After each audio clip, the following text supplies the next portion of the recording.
Hello and welcome to this very special bonus episode of the DM's Book Club, a podcast where we read about some Dungeons & Dragons and discuss how we might include it in our role-playing campaigns. So, a bit of context to this episode.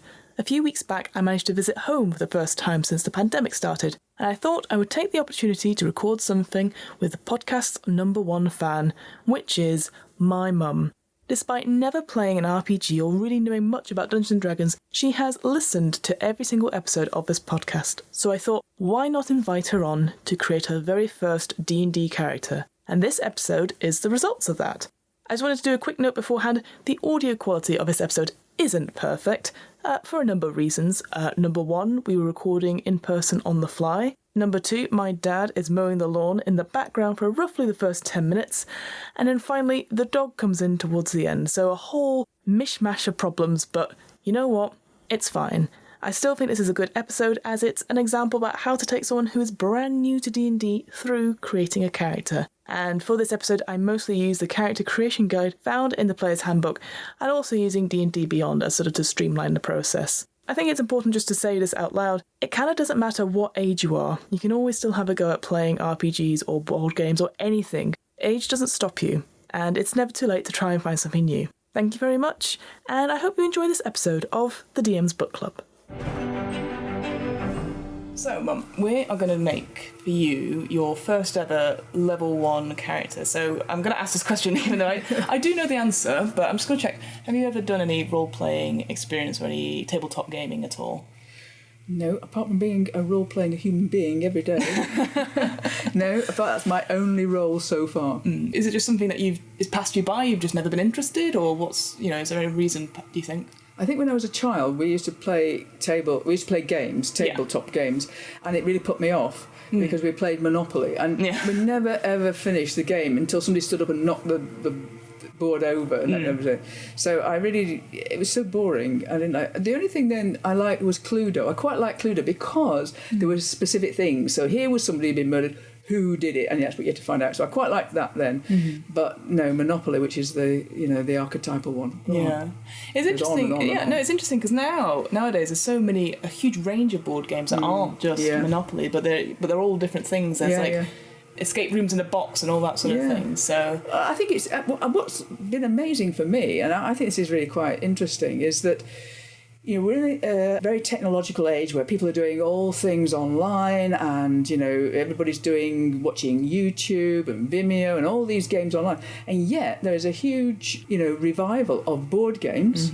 Of those games where people have got little armies and things like that, and Lego. So people still want to do something with others, which is not necessarily an online thing. And I think that's really interesting, actually, because you could have thought that, my children and younger people would actually never want to play board games. They'd want to just go play online with people on the internet, but that's not quite so true, is it, really? No, and I do think with, like you said, I think video games, obviously they're still going up and you obviously get higher graphics and stuff, but there is something about, certainly I think during the pandemic as well, is like obviously video games had been designed for having this multiplayer aspect as well, but there is something really cool about playing a game that's always going to be different because of what you put into it, whereas I think video games have that sort of set parameters and stuff. Yeah, exactly. I was just going to say, I think they're more controlled. So, I mean, I've never played video games, so I don't know. But I think that you are more controlled. You're in a battle situation, and there's only certain things that you can do. Whereas I think what you understand now about role-playing games when I've listened to your podcasts is that it's your own creativity that people bring into it. That, as you say, makes it very different. So you may play the same game with different people, but it will be very different. And I think, again, if I think about it, what people are looking for is creativity. So this is why Lego has become hugely, played with by people of all ages during lockdown, because they can actually, it's their own creativity they can do. So it's great. Yeah. I think also that's the thing with role-playing games was like there is no age barrier per se. You can make the game so you can play it with your children, or you can play it with grandparents, stuff like that. Whereas video games, again, because you need certain dexterity or you being able to use the buttons and stuff. Whereas at least in role-playing games, there's no problem asking questions. You have a tutorial mode, so to speak, which we're going to go through just now. But at the end of the day, if you go, can I just check something? at least 4 other people will have the same question, and then there's the adjudicator who's also human. The games master is also human to do it as well. But I think what I've learnt though is that you do need someone who knows the rules very well, because that's what you've been doing, and and others that you've been playing with, is that somebody needs to know the rules and tell you. What was always awful, I found boring, was you get a new box of a new game and you had to read through the rules. It was so complicated. You had cards and then you had dice and then you had this, and it's like, oh my god, it's far too actually I can't be bothered. So you want something that does stretch you, but is not so complicated that you think, I'm going to give up here. Well, I think that's quite interesting, because there's still now there's stuff like board game cafes, and there's obviously people whose job it is to know the rules and explain and be demo people and stuff like that. And if you are that person in your friendship group, you're going to have that awkward half an hour at the beginning going, I know it's a new game, trust me, and work out how best to demonstrate this. And I think it's the same in role-playing games to an extent, but there's now these great things called quick start rules, and here's a way to introduce your players and yourself to the games, which I think and people don't value them as much. And I think I was talking to somebody else about this, but this idea of you pay 30 quid for a 200-page book, which is thick and detailed with laws, that's great. But the quick start, they're like, it's free, and I'm like, no, I think you should pay at least £5 or something like that for the quick start. Because I think lots of people will go into it and they'll be like, they get that taste of I will pay the 30 quid. Whereas if it's free, they're like, I got it and I liked it, but I'm not going to pay 30 quid for extra stuff. So. Well, except that, would I ever read a 200-page thing? You mean? I mean, hey, No, some people do, I understand that, but I'm just thinking myself, would I do it? No, these days it takes me all my time to concentrate through a newspaper. Well, that's it. It's each their own. Obviously some people just read RPG books for reading about the lore or looking at the art book. It's interesting, because obviously I had lots of books I read through, but maybe never play. So it's. Remember, when you get to my age, I now read the last page of the thriller just in case I don't live long enough to get to the answers. It's like, wait a minute, I need to know what happens because who knows. So anyway, today we are going to, like I said, we're going to create your first ever sort of D&D character. Yeah, it's exciting. Yeah, and so obviously I know through listening to the podcast and stuff, but D&D is primarily high fantasy and stuff. So what I asked you to think about just before we started recording was your concept for a character and any ideas that you want. And it doesn't have to be like a fully formed idea, because we can help with that and sort of narrow it down. But is there anything that you really want this character to be? Like, what are you envisioning? I'm envisaging, I think, as I mentioned just before we started, a character for the future. So I'd like to be something in the future. I'd still like to be female, because I think that would be very good. I'd like to be slightly younger than I am now, but more athletic. I think this is going to be crucial because I think, if I'm in a situation where I'm trying to avoid the buddies and my knees are creaking, never a good thing. It's like, what's that? Oh, it's Trudy's knees are creaking. No, sort of thing. So yeah, younger and athletic. Okay. I was once younger, but I was never athletic. No. And when you say younger, like how much younger are we talking? Are you talking about your because what I've discovered with role-playing games, lots of people who we're them like, we're 18, it's fresh face stuff like that. No, I didn't think it would be like that. So. No.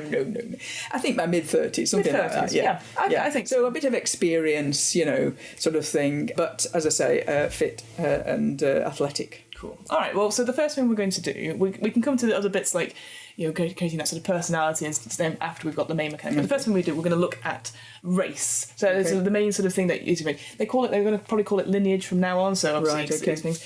And essentially we're going to do just the guides in the thing. Because obviously recently they've had different ways where you can be whatever you want, and there's lots of stuff like that. But we're just going to go from the player's handbook essentially. So So the most common ones in the fantasy realms, you have human, you have elf, you have dwarf, and you have halfling. You also have such things as gnomes, which are obviously a little bit like halflings. You have dragonborn, and you have tieflings. Those are sort of the main ones there. Okay. Is there any of those any of them you want me to go into detail? Or is there anyone that's well, just remind me. I mean, you did a DM's book club on this, I think, on tieflings, but I can't remember what a tiefling is. So just remind me. Absolutely. So a tiefling is essentially long ago their sort of their ancestors made deals with the devils, and so as a result, their heritage shows this deal. So they have the horns, they have a tail, and stuff like that. But it doesn't mean that they're evil. No. So is that? But they are sort of they're definitely stand out there sort of thing. Well, I was hoping to wear a hat, and I think the horns might get in the way. So. You can always wear a hat. I'm sure tieflings wear hats, Mum. It's like, in this fantasy world, there will be what do they call them? The hatter, the outfitter has a milliner. A milliner. Yeah, I'm sure there'll be a tiefling milliner. No, I'm going away from it. Halflings. Halflings. Yes. Yeah. Okay. So halflings. Obviously. We know them from obviously Tolkien and that sort of this idea. They're happy-go-lucky folk. We've done a podcast episode on them where they talk about like they can easily find enjoyment in doing nothing. So this idea that they could just easily spend an afternoon by a river just looking out and smoking a pipe or reading a book or something like that. They're very happy-go-lucky. They love stuff, but they do sometimes they are like we want to go out and adventure stuff, but they do like have their little communities as well. Okay, I'll be a halfling. A halfling. Yeah, okay, so the next thing after that. There are different types of halflings, so we're going to narrow it down to 2 because there's a few. So there's a lightfoot halfling and a stout halfling. Oh no, lightfoot. Oh. I don't want to be stout.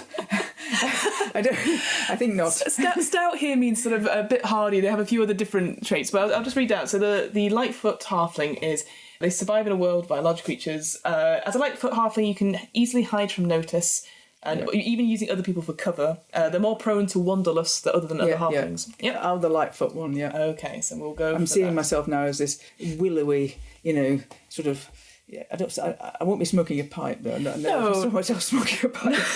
I do admit that is a very stereotypical Tolkien thing there, so I appreciate that. So with a halfling, you get these other features, which you don't need to write down or anything. It's just good to know. So. What's cool about halflings is that, like I said, they're lucky, right? Yeah. So when you roll a 1 on a d20, so that's the main dice thing, any roll, so it's an attack, ability check, or saving throw, you can re-roll the die and must use a new roll.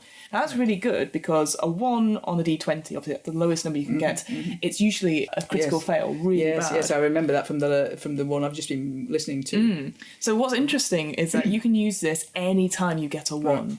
And no other race can do that. No other so that's quite good. You've also got this trait called Brave, so you have advantage on saving throws against being frightened, which is quite nice because, again, when in our episode we did, these halflings have this sort of demeanour or this attitude to other people that's, if there's a new stranger in town, they usually assume it's not for ill intent. You'll go up and go, hello, you're new, come to my house. But like they're not frightened by big creatures, not hiding away, so that's quite nice. You have halfling nimbleness, so you can move the space of any creature that's large enough, so you can duck deep through people's legs. And then you are naturally stealthy. You can attempt to hide even when you are obscured by only a creature that's only one size taller than you, so you can hide behind people. Right. Okay, that sounds great. So we're going to choose. Yeah, we're going to choose that. Can I have a friend? We can get to friends in a bit. I'd like a friend. Interesting. Okay. So next up, we're going to choose a class, and what this means is it goes on to sort of like what your character does. Like, as a career, as an adventurer, you'll have loads of different things, and we'll just keep it to one class for now. Okay. Make it easier. So there are 1, 2, 3, 4, 5, 6, 7, 8, 9, 10, 11, 12, 13. So there are 13 different classes, which I know sounds overwhelming, so you don't need to worry about that. What I want to know is that if you were playing in a game, and if combat was a thing for you, if you were in a situation where you had to fight, would you prefer to be up close and fighting with weapons? Would you prefer to be further back and fighting with weapons, so like a bow? Or would you prefer to be using magic in some way? Oh, magic. Magic. Okay. Well, I was wondering if I could be a poet and I could just blind them with poetry. Ah, well, so there is a class for that, in a sense. So there is bards. So they're a bit like a jack of all trades. So they use... I don't know, sometimes a bit boring bards, aren't they? No, they're not boring at all. So you can use music as a way to do sort of poetry, could be your thing. So they have a bit of magic, they have a bit... But if things come up close, they can use a weapon as well. So it's a bit... throw a poem at you and you'd be overwhelmed by a poem. Well, we can go on this. They do have a feature called cutting words, which is that you can reduce damage in some way. So we can do that. Would you like to do bard then? Yes, okay. As long as I can be a poet within a bard. I don't want to be only singing stuff. No, we can definitely work on that. So that's no problem. So yeah, bard here it says an inspiring magician whose power echoes the music of creation. But music, art. Yeah, as long as I don't have to sing, I can just poetry. Yeah, absolutely. So so you get again. This might not be interesting for you per se, but you get a hit die of D8. Your primary ability, so that's the thing that you use most of, say, your spell stuff for, will be charisma, and you have saves in dexterity and charisma. So you're still a bit dexterous. You can still move out of the way. And so you have obviously spell casting at level 1, and you have something called bardic inspiration, which is for your sort of bonus action. So in combat, you'll have an action, which is usually like you give off a spell, you fight something, you can move, and you can do something called a bonus action, something very small. So your bonus action that you could use is something called Bardic Inspiration, is where you can inspire others to do something. So through your words or through music. So well, what I'm hoping is that, say, in a battle that everybody else shares, quickly, get the poet! We need the poet! And I'll be like, I'm here, don't worry about me. That's how it works. So, all right, so we'll put that in for Bart. So we've got that there. What we need now is a poet. So the other thing you get at level 1, you get something called proficiency. So this is making sort of honing your skills as a player. And what's lucky at bards, they get sort of the most proficiency. So you have 6 to choose from. Oh my goodness! Don't worry, we've got plenty of things. So you get proficiencies, light armor, simple weapons, saving throws, all that sort of thing, and skills. Choose 3. So I'll read them out to you. Okay. And you can ask me any questions on it. There's quite a few of them, but so do tell me to stop me. So you've got stuff like acrobatics, animal handling, arcana, which is to do with magic, athletics, deception, history, insight, intimidation, investigation, medicine, nature, perception, performance, persuasion, religion, sleight of hand, stealth, and survival. So you can pick any of those 3. How many? Or 3? Any of those 3. Okay. I'll have acrobatics. Acrobatics, yeah. Okay, I'm going to have animal handling because I was very interested in Donald, the guinea pig, in this morning's DM's book club that I listened to. He was... I think... Okay.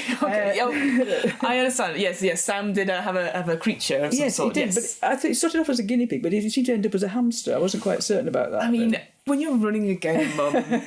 The animal type changes quite quickly. So animal handling. So you've got acrobatics, animal handling. And my third one is going to be sleight of hand. Sleight of hand. So why are you picking sleight of hand? Because I always, I really like those magicians that can just fool you with things. And I remember at a party that we had for you, a birthday party, we had Ian, Magic Ian came and was with lots of girls and poor old Magic Ian, but he was very good. He was very good. Sleight of hand. He was very good. Yeah. Okay, so you can do that. Yeah, Dad and I thought you might make you lot disappear, but no, sadly not. Sadly not.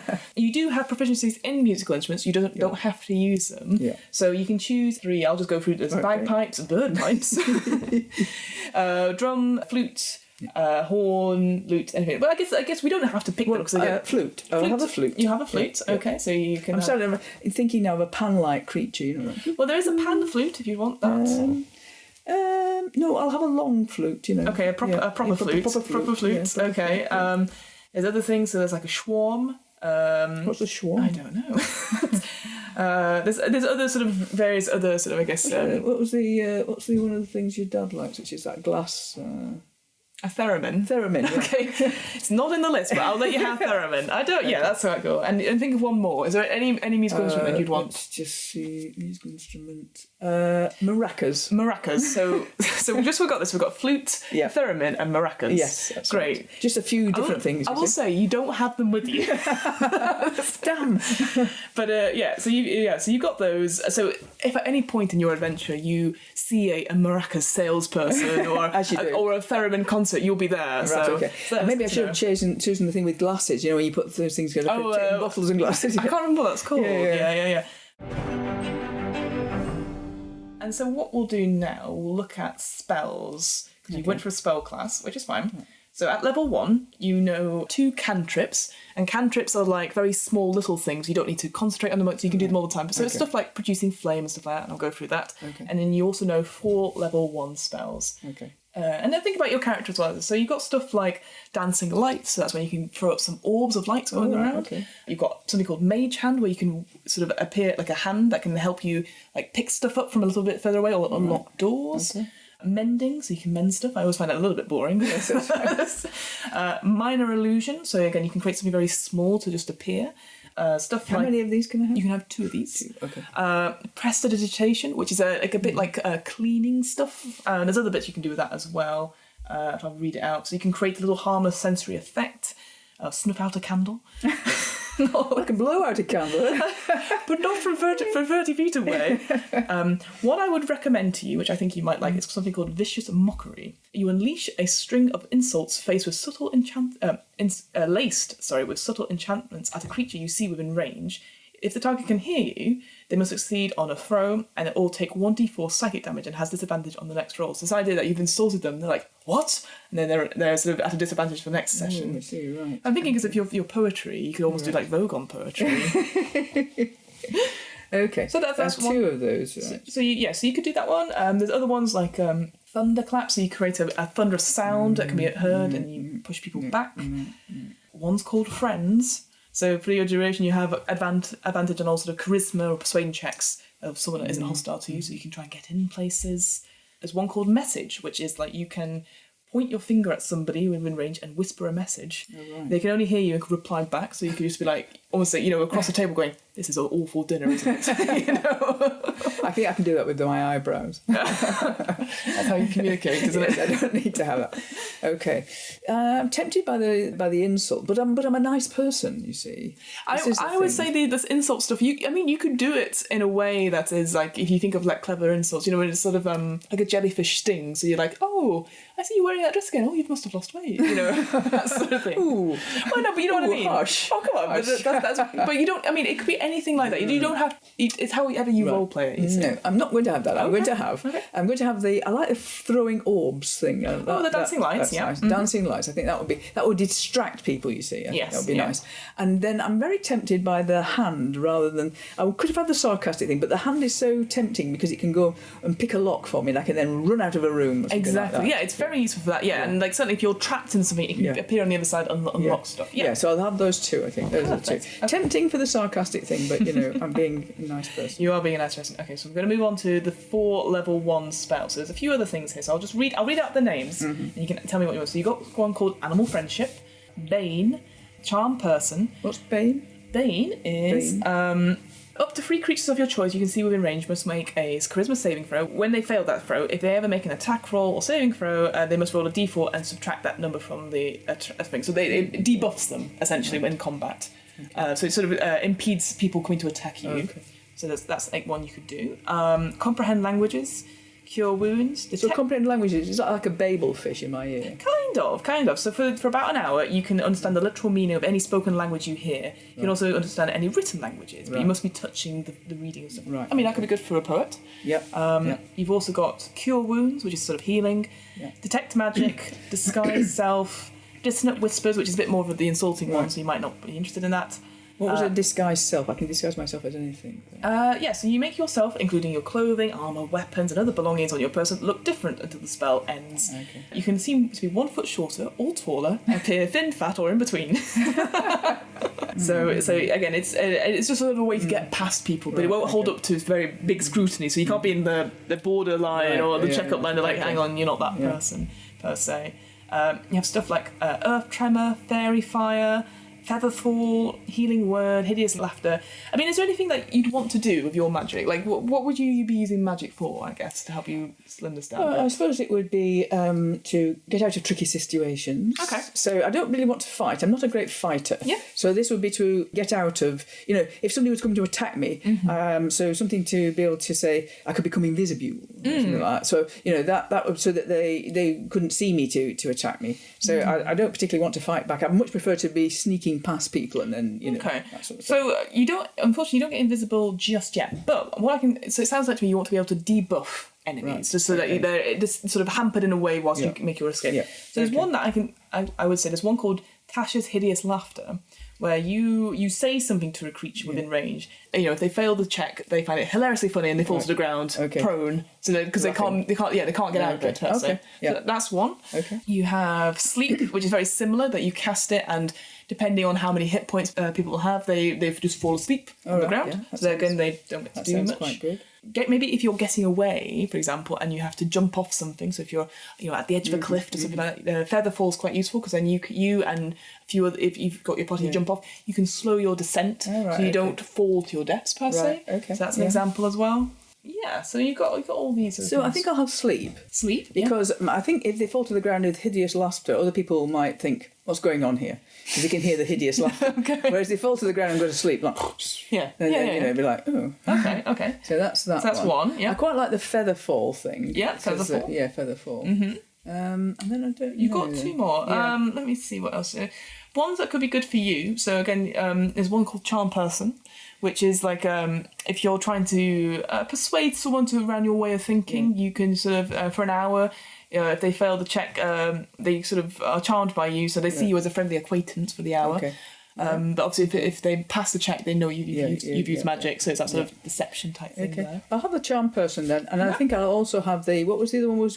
I could disguise myself. Disguise self, yeah. Yeah, because I'm not going to have. I presume that if I had armour, I could disguise it so it didn't look like armour. But I presume if I don't have armour, I can disguise myself with armour, so it looks like I'm. Yeah. So you can with disguise self, you can change your armour as well. So absolutely. Okay. So those are your quick spells that you've got there. So that's great.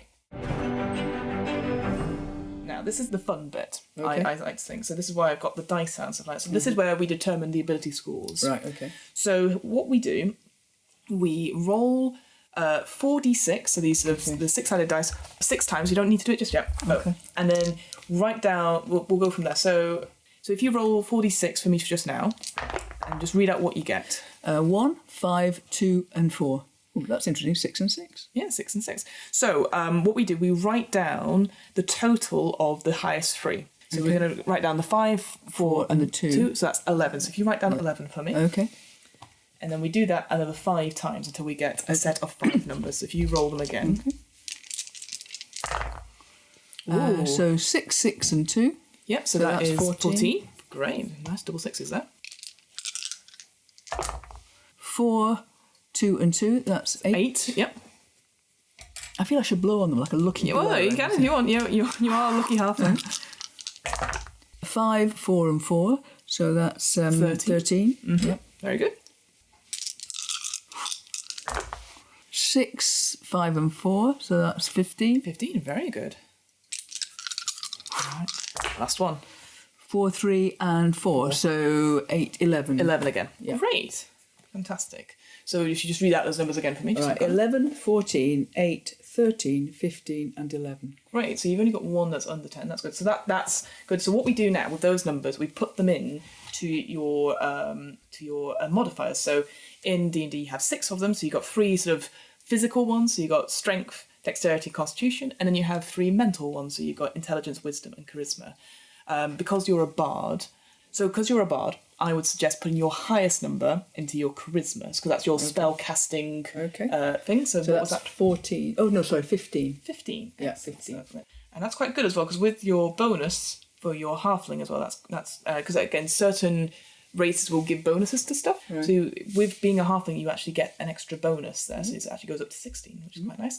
And then it's kind of up to you what you want to do from there, I would say, because I'll tell you things. So strength helps you hit things better. If you're using weapons and stuff like that. Dexterity helps you get out the way and makes you go faster in initiative. Yes. Constitution is for your health. So if you want a few more hit points, so you put stuff there. Mm-hmm. And intelligence and wisdom help with certain skill checks and also with other sort of saves as well. So is there any of them that stand out to you that you'd like? I think dexterity, because I'm not, as I said, I'm not going to be the fighting one. I'm going to be the one who gets out of the way and runs away. Okay. So that is that a 14 then for dexterity? Yeah, so you want to put the next highest one up there. Yes, we'll go down like that. So next highest one is 14. All right. And that's interesting too, because then you get another +2 because of your halfling stuff as well. So actually that's very good. You've got 2 16s there. Very good. Yep. Then I think I'll have wisdom rather than intelligence. Okay. Because I think that wisdom is intelligence plus experience for myself. Mm-hmm. So I'm hoping that. Mm-hmm. So that will be 13 for 13 for that one. Okay. Yeah. Perfect. And then you've got strength, constitution, and intelligence. Okay. I think I'll go for constitution. Mm-hmm. Next, and that's in the 11, I think, isn't 11. it? I think that's right. It's good to have constitution a little bit, just so you've got some stuff there. That's fine. And then 11 for intelligence, and then the 8 for strength. Strength, yeah. That's fine, yeah. So in total, you have strength, you've got 8. Yeah. Dexterity, you've got actually 16 because you have your racial bonus, so that's quite good. Constitution is 11, intelligence is 11, wisdom is 13, and charisma, because of your racial bonus, is 16 as well. So you've got a nice range there. So what happens with that is that you compare those things you rolled to another table, which gives you the modifier. So, for example, if you take your strength, the modifier actually translates to a -1. So whenever you're doing a strength-based skill or check, you would roll your d20, but then -1. Okay. And so actually overall, that's the only minus you've got. Everything else is either a straight roll or it is a plus a +1 or a +3. So you've actually done very well on that. All right, now we come to the fun bit. It's describing your character. Normally in D&D we sort of pick a background, so something that describes what this character does, and it gives you a few extra skills and stuff. And there's obviously, as a result, lots of them. So you were thinking something about the future, something to do with poetry. So looking at the whole list of stuff, so again, just to narrow it down a little bit for you. So you have something like guild artisan, so somebody who makes stuff, that could be something. There's actor, there is let's narrow it down. What are you thinking of? Well, I think it's entertainer. Something to do with space. So I was wondering, so could it be an astronomer? How about astronomers? Well, I'll tell you what, we can always do a custom background. Okay. So we'll do that. So I'm like, I see space, and then I write poetry about, infinity. In fact, I was hoping for a name. A name? Infinity. Infinity? And then you can call me Finn. Finn, perfect. Well, we'll put that in. I like it a lot. All right, so we'll go for custom background. So we'll put astronomer in. Yeah, so astronomer, astrophysicist, something to do with the stars. Stars, That's the thing. Stargazer. Stargazer, yeah, okay. That sounds good. So with your stargazer, we're going to give you 2 skills and two tool proficiencies. So we'll get extra skills, essentially. Okay. So those skills from before, if you're thinking about the stars and stuff, I'm thinking maybe you'd want to do some investigation would be one perhaps, or nature, the idea of looking beyond, perception, maybe history or arcana. What are you thinking? What else? Anything else in the list there? Sure, yeah, I'll read them out. So you've got arcana, athletics, deception, history, insight, intimidation, investigation, medicine, nature, perception, performance, persuasion, religion, stealth, and survival. So, how many of these am I allowed? You're allowed 2 of these. Insight? Yeah, insight. Insight and perception. Perception, yes. And what's your thinking behind those? Well, it's just you see a star and then what's the insight? This is exploding, what's happening? Perception is that, sort of thing like that. You're trying to see beyond and stuff. Yeah, I like that. Yeah, I'll give you a choice. So obviously you've got those 2 skills. Mm-hmm. You now have a choice whether you want, you can get 2 other things. So you can either have two tool proficiencies, or 2 languages, or 1 tool and 1 language proficiency. And when I say language proficiency, you'll already have common, so that's so you can. But if you wanted to have an additional thing, we can have that. Tools could be anything from lock picking to brewer's skills. So would you prefer having more tools or more languages? I have 1 of each, I think. 1 of each. A bit of balance there. I don't need lock picking because I've got my hand. Yes. I seem to remember. Yeah. So what are the tools? There's loads of them, as you can imagine. So they go all the way from sort of alchemist supplies, brewers, cartographers, cobblers, even to even more musical instruments, navigator tools. Can I have some astronomy tools, like a telescope or something like that? Yes. I guess for this I will put in. Yeah, we can put it like that. So sort of radio telescope or a visual. Tell you what, I'll put it in under navigator tools, but we will just say that in game that obviously that would be for the stars and stuff. So we'll put navigator tools because again, ultimately, this is just making sure you are proficient. But we can always change that around. Well, of course, because you see that as you know, some things have happened in the past, and some things will happen which will be way in the future when it comes back to you. So I might be able to see into the future. History repeats itself. Well, so with my telescope, I can say, aha. So this is, this I can see into the future. And in terms of language, so you already know common and halfling because those are you're included in your lineage. There's a whole load of languages. I can imagine. So you'll go all the way from abyssal to deep. What language is spoken by the most aggressive people? It depends on obviously the campaign. Yeah. I guess. In the Forgotten Realms, you could say maybe undercommon. So there's people who live under the... It's basically to understand the most aggressive people so I can understand why they're going to come and kill me. Okay, I see. Okay, so you've got... So that would be the... Okay, I'd say undercommon would be most likely that those are the people that you'd probably be aware of who might... Again, bandits, that wish sort of me thing. ill, that's the thing. Yes, I think that's right. Yeah, so... Okay, so if I can understand them... Mm-hmm. Yeah, and does that mean I can speak it as well? Yes, but again, this would be something that we'd talk to your DM about.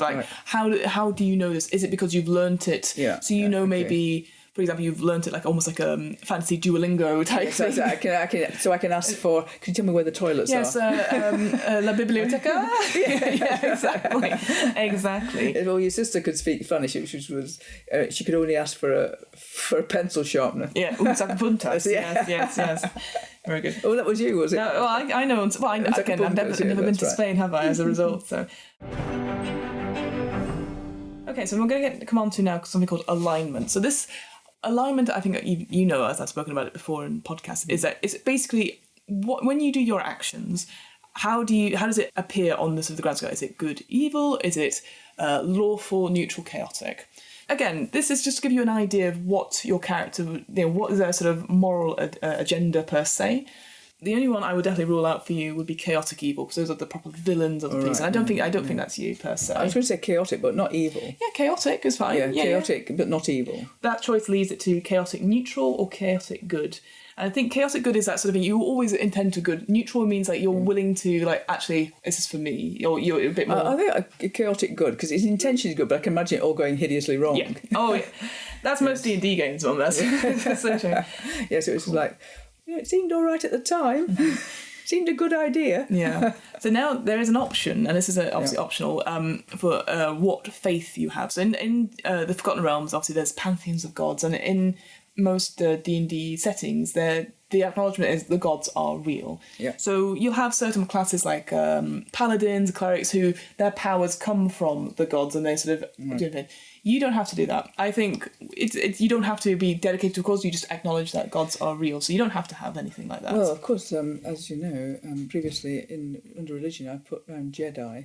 So is there anything in the census? We could, again, it's something we'd make up with the DM, is that you believe in sort of the balance, perhaps. Right, okay. I mean, there is such a thing as... the Force. Well, no, this is, again, maybe less important for you, but there is something in D&D lore where there's the fight between angels and devils. Right. If one of them wins, then it spells crap for all of us, because obviously devils win, that's terrible, demons win, that's terrible, but angels win, that's also terrible. It's pretty boring. So there's a group of wizards led by someone called Mordekainen, called the Balance, and the idea is that some days they will fight against the devils, and sometimes they'll fight against the angels. Okay, as well. that sounds pretty good. So yeah, I guess the faith could beat the balance. Okay. So that idea that you're never, I guess that's interesting, because chaos is good because you're doing good. You're never at the extremes, I think. Yeah, well, it's interesting. So you can't necessarily be trusted as an ally in a sense, because you might suddenly just have to change your tune because you're winning now. Okay. And I think that works really with your chaotic good as well. Because obviously you're doing it for the good of everything, but we don't know. So that kind of works well. Next is lifestyle. And again, these are just more sort of like optional things we don't have to go into, but I quite like talking about it because it's quite interesting, because it says like what kind of lifestyle you're living and then how much that would cost per day. Again, some D&D games don't care about it, but I think it's quite good, interesting to talk about. So you can always start from wretched, going up to squalid, which is 1 silver per day, poor, modest, comfortable, wealthy, and aristocratic. Is it like, again, how do you see your halfling? I wouldn't want aristocratic. That sounds pretty boring. That's also 10 gold pieces a day. That's quite a lot of money. But wretched sounds a bit grim. Yeah, it's about backpacking, isn't it? Yes, I think it's worse than backpacking. It's a bit like what are we eating today? Oh, we've got another lump of poo or something. So I quite like the simple life. Something that's simple. Because I'm in with my poetry, looking into the stars. One of those, so, yeah. Yeah, so I want, I don't want to be uncomfortable. So, but I don't, it's just a simple life. Simple life under the stars. So it sounds to me modest might be rather than comfortable. So modest is what it is. That's fine. Yeah, a modest lifestyle keeps you out of the slums and ensures that you maintain your equipment. That sounds and it talks about, again, like you live in an older part of town, renting a room or an inn, or all this sort of thing. You don't go hungry or thirsty, and your living conditions are clean. It's simple. We're going to talk about what your character looks like. So I want you to think about what kind of hair they have, what eye colour they have, how tall do you think they are, and we've talked about age a little bit, but how would you envision tall? I think tall. Thin. I can't imagine being small, so I can't imagine. Hang on, because you're a halfling though, so you'll be between 3 to 4 feet tall. Oh, well, I'll have to have 4 feet. Oh yeah, you'll be a tall halfling. May have to have big shoes. Big shoes on. Okay, big shoes on. Yeah. Short hair. Short hair, yeah. Short hair, yes. Short white hair. Yeah. I think short white hair. Eye colour, green. Green, yeah, green eye colour. Sorry, what was the thing you were asking? No, that was kind of it, really. Just again, slim. Yeah. Slim. Oh yeah. Because I've got to be acrobatic. Yes, you. So it's difficult, and I've always rejected the stout. Out of the way, you bloody halflings. You're in a group of other stout halflings. Like, no thanks. I'll just be over here. Fair enough. Yeah. Okay. So we're getting like a vision of what Finn looks like just now, and you've said sort of about mid-30s. You were saying before mid to late 30s. Mid to late 30s. Because I've got wisdom, so I've got to have lived a bit, haven't I? Absolutely. Yeah. And you've also you've said you wanted to be female, so that's totally fine as well. Great. So we're almost done. We have personality traits and ideals. Actually, this will be fine because we'll make it up because we've gone for a custom background. Mm-hmm. So it sort of breaks down your character into sort of 4 parts. And this is sort of like how you would play this character if you were doing lots more role play. Right. So you have something called personality traits, ideals, bonds, flaws. And we'll start with the ideals, bonds, flaws. Yeah. So this is like a statement about what you are about, essentially. So stuff like ideals, like what do you want from your life? What is it that you strive for every day? Happiness in myself and others. Okay, so that's 1. Would you say you were an instrumental part of doing that? Like, I want to bring happiness to myself. Yes, I want to create happiness for myself and others. Yeah. Would you say through your work? Perhaps so through your poetry? Through my poetry. Through your poetry. Through my poetry. Perfect. Perfect. Through your... Although I've got a feeling it might be like McGonagall, So. Yeah. Yeah, absolutely. Okay. So yeah, with your sort of, with the ideal sort of thing, so it'd be like, here we've got stuff like, for example, like independence. I'm a free spirit. No one tells me what to do. So yeah, I think you've got to say is like, I want to. You're sort of inspirational in that you're doing that. With bond, it is like you related to somebody else. So whether it could be this creature you're talking about. So some examples I've just picked up here. It's like I fleeced the wrong person and must work to ensure that this individual never cross paths with me again, or with those I care about, or I come from a noble family and one day I will claim my lands. So it's like something that's made you who you are. And it's usually involves somebody else or something else you have to think about. Okay, so I guess it's somebody who made me very happy and I admired and I want to emulate them, if you like, Ooh. Like a role. They were like a role model. So, like, would you say like a mentor or somebody that you admire? And there's one here that says like, I idolise a hero from old tales and measure my deeds against that person. Something like that? Yeah, that would be fine. Okay. Finally, in this sort of section, you've got flaws. Because obviously no one's perfect, as we know. And so some that I've got here says like stuff like, I will do anything to win fame and renown.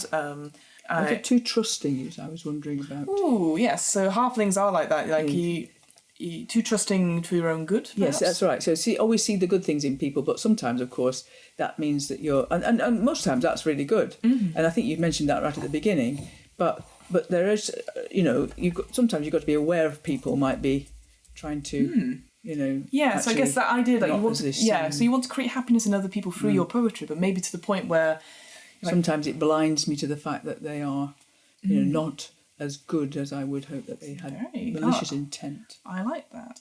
And then going back up to personality traits. So this is again. So those sort of things are like, here's what you would do in certain situations if you're worried about something. And of course, these things change over time as well. Sure. Personality traits is to give you an idea, like in a sentence or two, what this character's like. So one that I've just found here. I know a story relevant to almost every situation. No one stays angry at me or around me forever because I can diffuse any amount of tension. I love a good insult, even though it's directed at me. I get bitter if I'm not the centre of attention. Anything like that. So if you think of 2 things, what stands out about Finn? Okay, I'd like to see the funny side of any situation. Okay, sees the good. Yeah, sees the funny side. Always tries to be cheerful. Always tries to encourage everybody. Tries to. Okay, so like might be so even in the darkest. Optimistic. Even I'm optimistic even in the bleakest of situations. Yeah, always optimistic. What we've done here, we've just created, within an hour or so, just the basics of a character. So how do you feel after going through that sort of it's good. thing? I'm not sure I can remember all my traits and attributes, but I want a friend. I want a small furry friend. So again, we could write that into the back story. Because remember, I'm good with animals. You're very good with animals. We've got one here with us just now. Yes, absolutely. So I'd like to take him with us. But he'd have to be a robo dog, I think. A robo dog. Well, there is another class. Maybe later on again, if you were playing this character. So you're playing a bard just now, but if you wanted to be, there's a class called the Artificer who create and invent stuff. So you could be like almost like Geppetto No, I don't want a puppet dog. Not a puppet dog. It's got to do its own thing. Be like K9, really. That's what I'm thinking. Of course. Oh, so you're like the Doctor. I see now. No, after all not like this. the Doctor. It's just that we're in the future, so it won't be a wooden puppet. You see, No. so it'll be like R2D2, but with furry legs. Hello, Master. That's all. R3PO. I did forget one last thing, so we'll be very quick about it. So essentially, now we've done your character, so we give you your starting equipment. And because you picked Bard, you get certain things that you can choose. So I'm going to offer you them, and we can just chat them through. So you can either have a rapier, a longsword, or any other simple weapon. These could be stuff from a great club to a hammer to a light crossbow, anything like that. I assume you don't necessarily want to be up in front of people. No. I think I just like a small dagger or a pair of scissors. A dagger, yeah, but I guess you could say... It's more like a letter opener. A letter opener, perfect. Well, yeah, so for the stats it would be a dagger, but yeah, a letter opener, you can flavour it like that, so that's quite good. You have a choice. I have a letter opener and I will use it. Yes, don't make me open my poetry. Yeah, exactly. You then have a choice between a diplomat pack or an entertainer's pack. And it's just essentially, if I picked one just now, so it has the same things per se, but you've got, say, for the diplomat pack, you get like 2 cases of maps and scrolls, a set of fine clothes. I thought you would say wine. No, it's not that kind of game, Mum. I'm really sorry. Oh dear. The entertainers pack is similar. You got bedroll, two costumes. Can I juggle? Juggle. I'm sure. Again, the DM could let you do that. Okay. So I'll take the entertainers. And then you have either a lute or any other musical instrument. Is this in addition to my flute, the maracas, and... So no, those are stuff that you were proficient with. Oh, right, okay. But again, if you wanted, because obviously we're just talking this through, you could talk to your DM about having a theremin or a maracas. So what do you mentioned something there at the beginning? So you have a lute. I will say I'll take the lute. You're not proficient in it. I'll take the lute. That's fine. You know I'll what? take the lute. I may not be proficient, but I could just strum. You strum it. I could, opening strum with...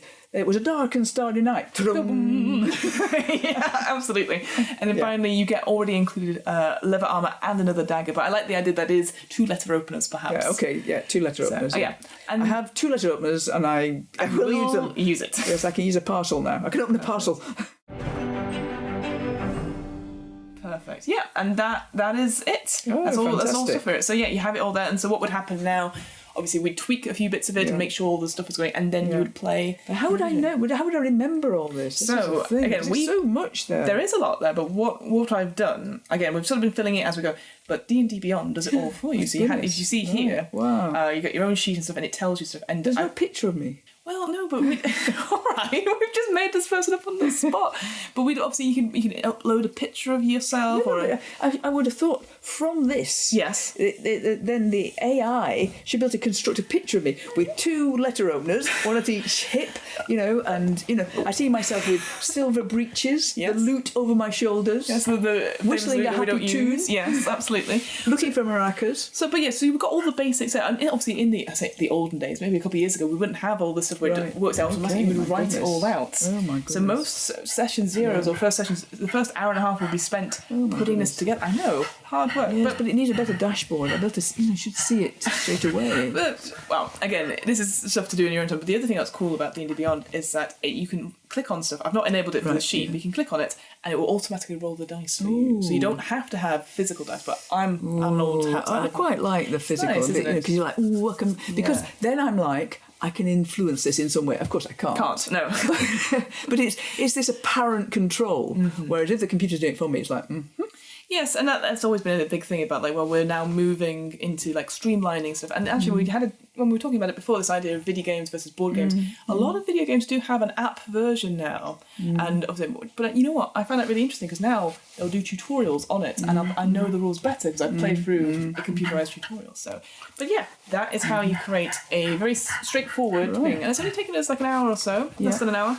And yeah, so we can always go off and do that again. But I'm glad you've enjoyed the experience. Yes, thank you. And Charlie, as is K2T, K9. Yeah, K2. What would be your companion, the creature that was with you? What would you call them? Well, I was quite taken with Donald, the guinea pig. The guinea pig. Guinea pig / hamster. Okay. Yes, that's right. I am partial to a dog, as you know. Yes. But I think if I was going to take him and call him something, it would be something like Bert. Bert. Very good. I mean, you could always do, like, in Labyrinth, you know, he had Sididamus, and he had, like, Ambrosius was his steed. Oh, I know, but I couldn't actually keep remembering to pronounce. That would be quite difficult. Well, again, you get used to it when you're playing. But Brian, you know, Brian, something that's something I find comfortable. Like, okay, Brian, what should we do now? I mean, I say my go-to names are Brian, and you know, Brian and Margaret. Yes, exactly. Yes, I know, but so I think. You could become Charlie. You could become Brian. I don't want to be Brian. So I guess if you were saying to people now, like if anyone who wasn't sure about creating a character or stuff like that, like what advice would you give them now that you've done it yourself? I think you should. I mean, I don't think you should look at what you are like. I should think you should, you know, have some fun with it. Oh yeah. Over a year ago, I went to a conference, and at the conference, you could make an avatar, and I thought it was fantastic. Yeah. I mean, I dressed my avatar. I looked young. I had a baseball cap on. I had blue hair. I had real cool clothes on and things like this. And some of the other people were saying, "Oh, I'd never wear a skirt as short as that." And you're like, "It's an avatar," and it's like, why do you want to look like yourself? Yeah. You know, it's like, and I showed it to Grandma. Yeah, I said, "This is my avatar." She said, "It doesn't look like you." Like, of course not. Why would I want it to look like an old woman with grey hair? I know. But and that's the beauty about role-playing games. You can play all these different. You can play. Of course, exactly. It's animals, fun, isn't it? Yeah, people. Absolutely. All right. Well, thank you so much, Mum. I appreciate it. This dog is about to eat my microphone, so I will. But thank you very much, Mum. I enjoyed it. So I look forward to playing my halfling self in the future. Yeah, Finn the halfling. He's going to go and write a few poems. Oh yeah, you better have those ready because the DM will call on you for those. So thank you very much.